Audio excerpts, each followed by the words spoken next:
నన్ను ఎందుకు దక్షిణ అడుగుతున్నాడు అని కలత చెందాడట. అయినా సాయివంటి మహాత్ముడు దక్షిణ అడగటం, కోటీశ్వరుడైన బూటి కబురు తేవడం ఎట్లా కాదనగలడు?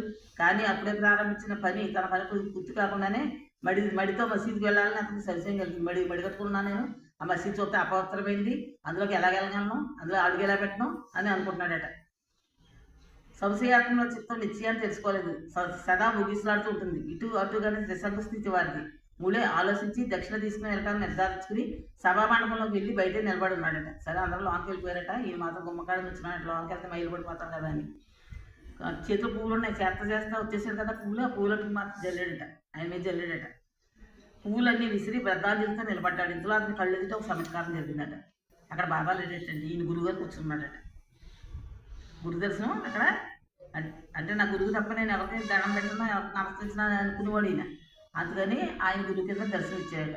ఇంతలో అతని కళ్ళు ఎదుట చమత్కారం జరిగి బాబా తన ఆసనం మీద అదృశ్యమై గురువు కనిపించాడు. ఇతరులంతా సాయి సమర్థుడు, ఇతరులకంతా బాబా కింద కనిపిస్తున్నాడట. ఈయన ఒక్కడికే గురు కింద కనిపిస్తున్నాడట. ములే కళ్ళకు గోలోకనాథ్ బ్రహ్మీభూతుడని గురువును చూసి ములే ఆశ్చర్యశక్తుడు అయ్యాడట. ఎప్పుడో సమాధి అయిపోయిన నా గురువు నా దగ్గర కనిపిస్తున్నాడే, ఇక్కడ బాబా లేడేంటి అని మనసు సంశయం కూడా కలిగిందట. తాను నిద్రపోవడం లేదు కదా, ఇది ఎలా కళలాగా అవుతుంది, జాగ్రత్త అవస్థలో గురువు ఎట్లా కనిపించారు, సంబరంతో నోట మాట రాలేదట. తాను మర్చిపోయాడట, ఇది గిల్లుకున్నాడట, ఇది అబద్ధం కాదు, అందరి ఎదుట నేను ఇక్కడ ఉంటే ఎందుకు మనకి ఇంకా మనసుకు ఇంకా సంశయం అని అనుకున్నాడట. ములే గోలేస్వామి భక్తుడు. మొదట బాబా విషయంలో శంక కలిగింది. అక్కరగానే బ్రాహ్మణుడు వేదాంగ శాస్త్ర సంపన్నుడైన గోలో గురువు దర్శించి మసీదులో కని ఆశ్చర్యపోయాడట. ఇదే నా గురువు ఈ టైంలో ఇక్కడ దర్శనమిచ్చారు, బాబా గారు చూస్తే లేడు అనుకుంటున్నాడట. మెట్లు ఎక్కి పైకి వెళ్ళి తన గురువు యొక్క చరణాలకు వందనం చేసి చేతులు జోడించి నిల్చున్నాడట. వెళ్ళిపోయాడట లోనికి. అన్ని మర్చిపోయి గురువు పాదాలు పట్టేసుకున్నాడట. మౌనంగా కాషాయ వస్త్రాలతో ఉన్న గోలోత్సవాన్ని చూసి పరిగెత్తి వెంటనే వారి పాదాలు ఆలింగనం చేసుకున్నాడు. ఇతను గురువు కాషాయం తప్ప రెండోది కట్టివాడు కాదు. అతను బాబాగారు చెప్పాడు కదా, కాషాయం రెడీ చేయండి, నీకు కట్టుకోవాలని చెప్పాడు కదా. అతని కళ్ళకు జ్ఞానాంజనం వేసినట్లుగా అతని వర్ణాభిమానం తొలగిపోయింది. నిరంజుడైన తన గురువు దర్శనంతో నిధి లభించి సప్పనుండి సంతృప్తి చెందాడు. అతని సంచల వికల్ప వృత్తి పోయి బాబా పట్ల ప్రీతి ఏర్పడింది. బాబా పాదాల వైపు అర్ధోన్మిలిత నేత్రాలతో తదేక దృష్టితో చూడసాగాడు.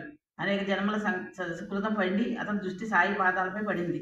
వారి చరణ తీర్థ స్నానం ప్రార్థించింది. అసలు బాబా దగ్గరికి రానన్నవాడల్లా ఆయన చరణాలు కాళ్ళు కడిగి నీళ్లు తాగాడంట. అతను దివ్య ద్వారాలు తెలుసుకున్నట్టు అనిపించింది. అక్కడ వారందరికీ ఆశ్చర్యం కలిగింది. అకస్మాత్తుగా ములే బాబాపై పూలు జల్లి వారి పాదాలపై తలవంచాడు. అంతా బాబా ఆరతి పాడుతుంటే ములే మాత్రం గోలోస్వామి తన గురువు యొక్క ఆరతి పాడుతూ ఉచ్చస్వరంతో ఆరతి పాడుతూ వారి ప్రేమలో లీనమైపోయాడు. మడిలో ఉన్న మాట ఎవరిని అంటరాదన్న మాట మర్చిపోయి బాబా పాదాలపై స్పష్టంగా దండం పెట్టాడు. లేచి కళ్ళు తెరవగా గోలోస్వామి అదృష్టమైపోయి దక్షిణ అడుగుతూ మళ్ళీ బాబాగారు దర్శనమిచ్చాడటండి. కళ్ళు మూసుకుని తనమేతం అయిపోయింది అనమాట. ఎవరు తెలియలేదంట తన గురువు చూడగానే. ఆ కళ్ళు తెరిచేటప్పటికి మళ్ళీ బాయి లేడంట. బాబాగారు వచ్చింది దక్షిణ అని అడుగుతున్నాడట. కళ్ళు లేచి కళ్ళు తెరక గోలోత్సవం అదృశ్యమే వారి స్థానంలో సాయి సమర్థుడు దక్షిణ అడుగుతుందో కనిపించింది. బాబా యొక్క ఆనందమూర్తిని వారి ఆత్మీయ శక్తిని చూసి అతని చిత్తవృత్తి కనస్థత వహించింది. ములే తను మర్చిపోయాడు. ఆ మహారాజు యొక్క కౌతుకాన్ని చూసి ఆకలి దుప్పులు కూడా ఉడికిపోయాట. అసలు భోజనం మీద కూడా లేదంట. ఆ స్వామి చూస్తుంటే ఇంకా ఆనందమైపోయిందంట. తన గురువు దర్శన సుఖాన్ని పొంది అత్యంత సంతోషపడిపోయాడట. అతని మనసుకు తృప్తి కలిగిందట. ఆనందాశ్రులతో మరలా బాబా పాదాలపై పడి శిరస్సు ఉంచి తన దగ్గర ఉన్న దక్షిణంతా సమర్పించాడట. అతని శరీరం రామచంద్రమైందట. కంఠం గద్గదమైందట. మనసులో అష్టభావాలు ఉప్పొంగాయట. నా సంశయాలన్నీ నివృత్తి అయిపోయాయి, పైగా నాకు గురువు కూడా లభించాడు అని అన్నాడట. బాబా యొక్క ఈ అలౌకిక లీలకు ములేతో సహా అందరూ గద్గదులయ్యారట. ములే అకలంక మనసుతో బాబాకు అంకితుడయ్యాడట. కాషాయంగా అందరికీ అప్పుడు అర్థమైందంట. అప్పటి వరకు ఏంటి ఎప్పుడు కట్టుకొని కాషాయం కిందన్నాడు అనుకున్నారు కదా, అప్పుడు అందరికీ అర్థమైందట. సాయి మహారాజు యొక్క అగాధులు ఎవరు తెచ్చుకోగలరు, ఎవరు అర్థం చేసుకోగలరు. ఇదే విధంగా ఒక మమతాదారు సాయి దర్శనార్థం తన మిత్రుడైన డాక్టర్ని వెంట తీసుకుని సిద్ధి బయలుదేరాడట. ఒక ఆయన మమతాదారు అంటే తహసీల్దార్, ఆయన ఫ్రెండ్ ఎవరంటే డాక్టర్ అంట. ఆ డాక్టర్ గారు బాబా అంటే పెద్ద ఏం తెలియదు, పెద్ద ఇంట్రెస్ట్ లేదంట ఆయన అంటే.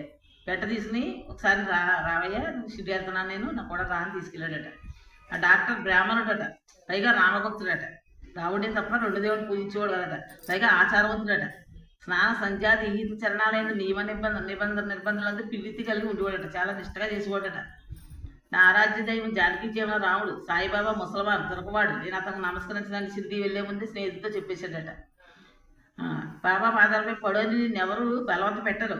సంశయాలని మాని మనసు నిగ్రహించుకుని నా కూడా రా, నాకు నమస్కారం చేయమని బాబా ఎప్పుడు ఎవరిని అడగరు అని స్నేహితుడు చెప్పగా డాక్టర్ మిత్రుని మాటలు విని తన అనుమానాలు తొలగించుకుని బయలుదేరాడట.